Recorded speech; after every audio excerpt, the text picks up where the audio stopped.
തിരുക്കുമാരനും അമ്മ മാതാവിനും ഞാൻ ഒരുപാട് നന്ദി പറയുന്നു. എൻ്റെ പേര് ക്രിസ്റ്റി. ഞാൻ ആലുവയിൽ നിന്ന് വരുന്നു. ഞാനൊരു യാക്കോബ വിശ്വാസിയാണ്. ഞാൻ ഇവിടെ വന്നത് 16-ാം തീയതി ജൂലൈ 2022 വന്നത്. അന്ന് എനിക്ക് കൃപാസനത്തെ പറ്റിയോ ഇവിടുത്തെ പത്രത്തെ പറ്റിയോ ഉടമ്പടിയെ പറ്റിയോ ഒരു ഐഡിയ ഇല്ലായിരുന്നു. ഞാൻ ഇവിടെ വന്നു, തിരക്ക് കണ്ടു, ഞാനും ഉടമ്പടി എടുക്കാമെന്ന് കരുതി പത്രമൊക്കെ മേടിച്ചു. അപ്പോൾ ഞാൻ വിചാരിച്ചു പത്രം മാത്രമേ ഉള്ളൂ, വേറെ ഒന്നുമില്ല, ഉടമ്പടി അതോടെ തീർന്നു എന്ന്. അങ്ങനെ ഞാൻ മേടിച്ചിട്ട് പുറത്തേക്ക് ഇറങ്ങിയപ്പോൾ എനിക്ക് ഭയങ്കര അവിശ്വാസമായിരുന്നു. ഇതൊക്കെ വെറും പറ്റിപ്പാണ് എന്നുള്ളൊരു തോന്നലായിരുന്നു എനിക്ക്. അത് കഴിഞ്ഞ് ഞാൻ പക്ഷെ പത്രമൊക്കെ കൊടുത്തു. പത്രം കൊടുത്തു കഴിഞ്ഞപ്പം എൻ്റെ കസിൻ എന്നോട് ചോദിച്ചു, നീ ഉടമ്പടി എടുത്തോ എന്ന്.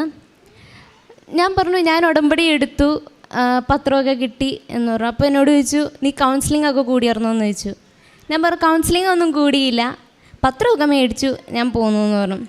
അപ്പോൾ എന്നോട് കൂടുതൽ ഡീറ്റെയിൽ ആയിട്ട് പറഞ്ഞു, പത്രം മാത്രമല്ല കൗൺസിലിംഗ് ഉണ്ട്, പ്രാർത്ഥനയുണ്ട്, കുറേ കാര്യങ്ങളുണ്ടെന്ന് പറഞ്ഞു. ഞാൻ അങ്ങനെ അത് കേട്ടു പോയി. പക്ഷെ വൈകുന്നേരം ആയപ്പോൾ തൊട്ട് എനിക്ക് ഭയങ്കര വിശ്വാസം. ഞാനാണെങ്കിൽ യൂട്യൂബിൽ കുറേ ധ്യാനങ്ങൾ കാണാനായിട്ട് തുടങ്ങി. അങ്ങനെ കണ്ട് ഞാൻ രാത്രി 3 മണിക്കൊക്കെ എഴുന്നേറ്റിരുന്ന് കാണാനായിട്ട് തുടങ്ങി. ഫുൾ ടൈം എന്നെ കൃപാസനമായി. അങ്ങനെയൊക്കെ കണ്ടു. ഞാൻ എക്സാം സെപ്റ്റംബറിൽ എഴുതി. ഞാൻ ഒന്നും പഠിച്ചില്ലായിരുന്നു, പക്ഷേ എനിക്ക് ഭയങ്കര വിശ്വാസമായിരുന്നു കിട്ടുമെന്ന്. ഞാൻ എഴുതി, ഞാൻ അവിടെ ഫെയിലായി. ആ വിശ്വാസം കൊണ്ട് എനിക്ക് ഭയങ്കര ഡിപ്രഷനും ആയിപ്പോയി.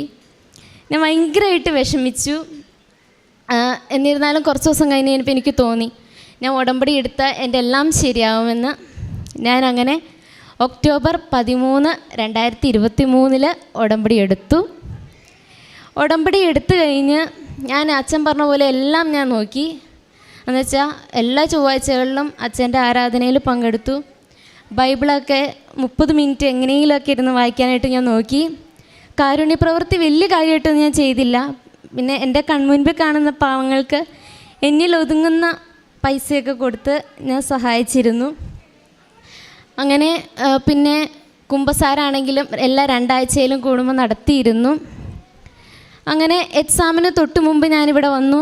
അച്ഛൻ്റെ ബ്ലെസ്സിങ്സൊക്കെ മേടിച്ചു, കാശ് രൂപമൊക്കെ മേടിച്ചു. ഞാൻ പോയി എക്സാം എഴുതി, വീണ്ടും ക്ലബിങ്. പക്ഷേ എനിക്ക് വിഷമമൊന്നും ഉണ്ടായിരുന്നില്ല, എനിക്ക് ഭയങ്കര സന്തോഷമായിരുന്നു. കാരണം ഒട്ടുമില്ലായ്മയിൽ നിന്ന് എനിക്ക് 3/4 ഭാഗത്തോളം അമ്മ മാതാവ് തന്നു. അപ്പോൾ എനിക്കറിയായിരുന്നു ഇനിയും എനിക്ക് അമ്മ മാതാവ് തരും എന്ന്. ഞാൻ ഒട്ടും മടിക്കാതെ അമ്മയുടെ അടുത്ത് വന്നു.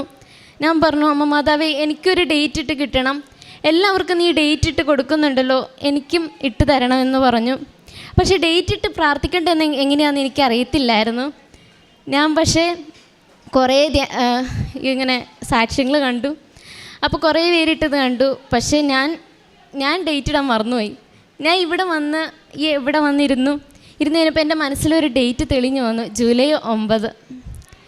ഞാൻ അപ്പോൾ അമ്മോട് പറഞ്ഞു, അമ്മ മാതാവേ, ആ ഡേറ്റ് അത്ഭുതമുള്ളതാക്കി തരണേ, എനിക്ക് വിശ്വസിക്കാവുന്ന രീതിയിലാക്കി തന്നെയെന്ന് പറഞ്ഞു. അങ്ങനെ പപ്പ ഇവിടെ ഈ കസേരയിൽ ഇരിപ്പുണ്ടായിരുന്നു. ഞാൻ പപ്പയുടെ അടുത്ത് വന്ന് ചോദിച്ചു, പപ്പ ഒരു ഡേറ്റ് പറഞ്ഞതെന്ന് പറഞ്ഞു. പപ്പയും സെയിം ഡേറ്റ് തന്നെ പറഞ്ഞു, ജൂലൈ 9. ഞാൻ വീട്ടിൽ ചെന്ന് പറഞ്ഞു, അമ്മ മാതാവിൻ്റെ അടുത്ത് ഞാൻ ചെന്ന് ഡേറ്റ് ചോദിച്ചു.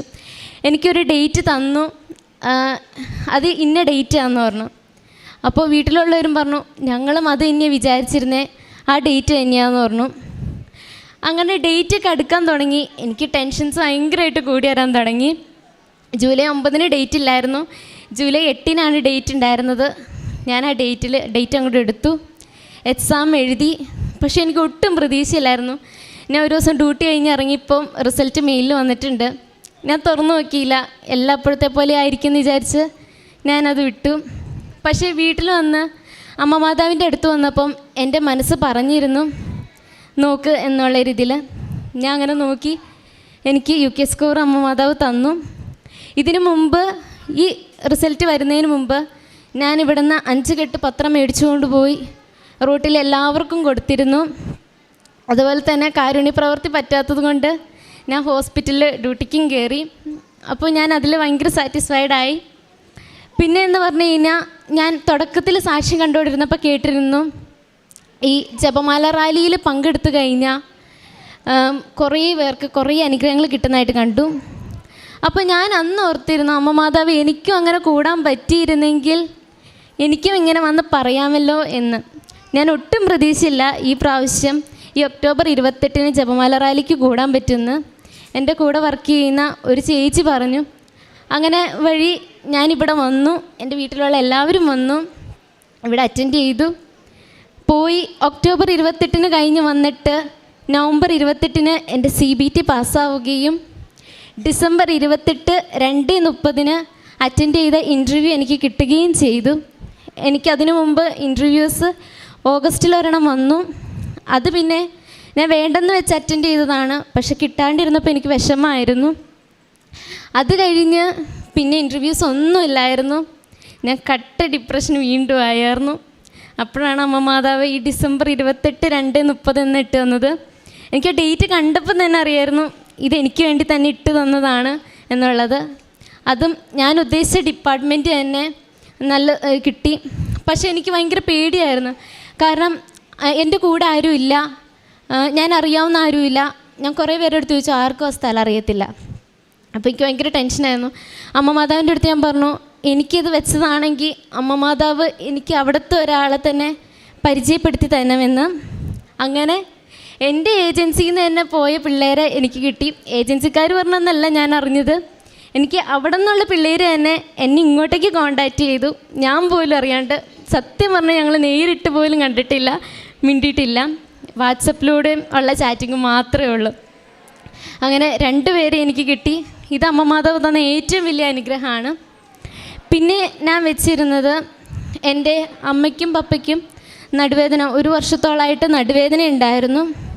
അപ്പോൾ ഞാൻ അമ്മ മാതാവിൻ്റെ അടുത്ത് പറഞ്ഞു, അമ്മ മാതാവെ അത് മാറ്റി കൊടുക്കണേ എന്ന്.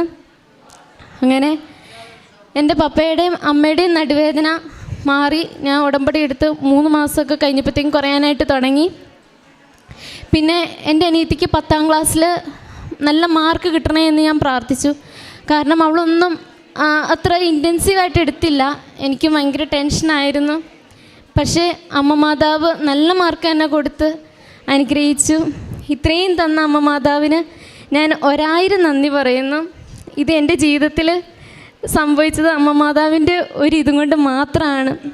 ഈ ഉടമ്പടി എടുത്തത് വഴി ഞാൻ ക്ഷമിക്കാനായിട്ട് കുറേയൊക്കെ പഠിച്ചു. എനിക്ക് നേരത്തെ ഭയങ്കര ദേഷ്യമായിരുന്നു. അമ്മ മാതാവിൻ്റെ ഉടമ്പടി എടുത്തത് മുതൽ എൻ്റെ ദേഷ്യമൊക്കെ കുറഞ്ഞു. അതുപോലെ തന്നെ ഞാൻ എന്തിനിറങ്ങി തിരിച്ചാലും അമ്മ മാതാവ് എനിക്ക് ബൈബിൾ വഴി എനിക്ക് വാക്യങ്ങൾ ഇട്ട് തരും, എല്ലാം ഇട്ട് തരും. അപ്പോൾ എനിക്ക് ഭയങ്കര ഉറപ്പാണ് ഇനിയും അങ്ങോട്ടേക്ക് എല്ലാത്തിനും കൂടെ ഉണ്ടാവും, എല്ലാത്തിനും സഹായിക്കും എന്നുള്ളൊരു പൂർണ്ണമായ ഉറപ്പ് എനിക്കുണ്ട്. നന്ദി അമ്മ മാതാവേ.